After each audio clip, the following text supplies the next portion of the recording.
For the Vagabond magazine at the American University in Bulgaria, this is Marina Georgieva. While still being a nominee for the presidential position, Donald Trump said that he wanted to end the J-1 visas. Trump said that he would replace the J-1 visa workers with, quote, a resume bank for inner city out provided to all corporate subscribers to the J-1 visa program. When he got elected on November 8th, students who planned to go to the US with the work and travel program got scared that they might not be visas anymore. On the social media, and especially in the groups, which main purpose was to help students find others like them who will go to the work and travel, or simply to get an advice, started sharing posts saying, just delete the group, no more visas, and goodbye America, it was nice to meet you.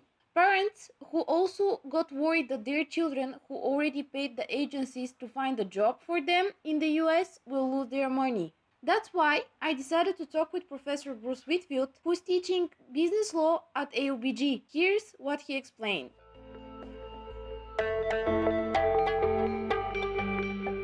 After the elections and after people found out that Donald Trump won, students got really worried that there's not going to be any more work and travel program. Is there a chance that this can happen? No, I think that you can rest assured that that's not going to happen. The way that the American immigration system works is there's different categories of visas. There's family-based visas. There's also diversity-based visas, like the lottery. But the biggest category by far is work-based visas, both non-immigrant and immigrant visas.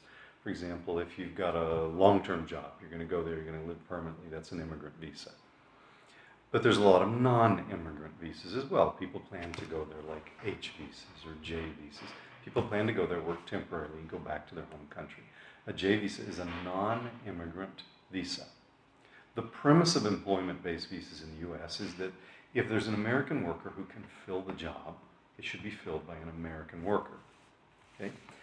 But there are some categories of jobs that we've already established we don't have enough workers for them. For example, shortage occupations like nurses. An employer doesn't even have to advertise a position for a nurse if he finds a foreign nurse. We already know there aren't enough. Okay? Well, the same is true with seasonal workers. We already know that there aren't enough American workers to fill all those. So Trump's plan was that he's going to market those seasonal jobs more heavily to inner city youth. So theoretically, some of those positions could be filled by inner city youth if they want them. But there simply aren't enough workers to fill all those seasonal positions. For example, can you imagine how much our fruits and vegetables would cost if we couldn't get Mexican seasonal fruit pickers? We'd be paying $50 a pound for apples and oranges. So we have to have seasonal workers. And this is the J-1 visa for hotels, for resorts. For summertime, we need more seasonal workers than there are positions to be filled. Secondly, Trump's a hotel, a resort, casino owner.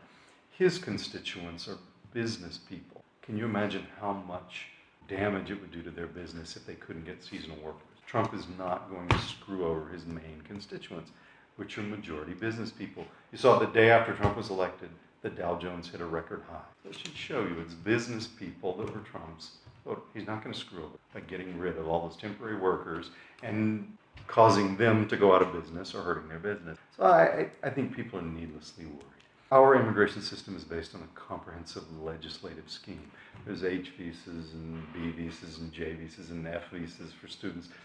It would have to be amended by Congress.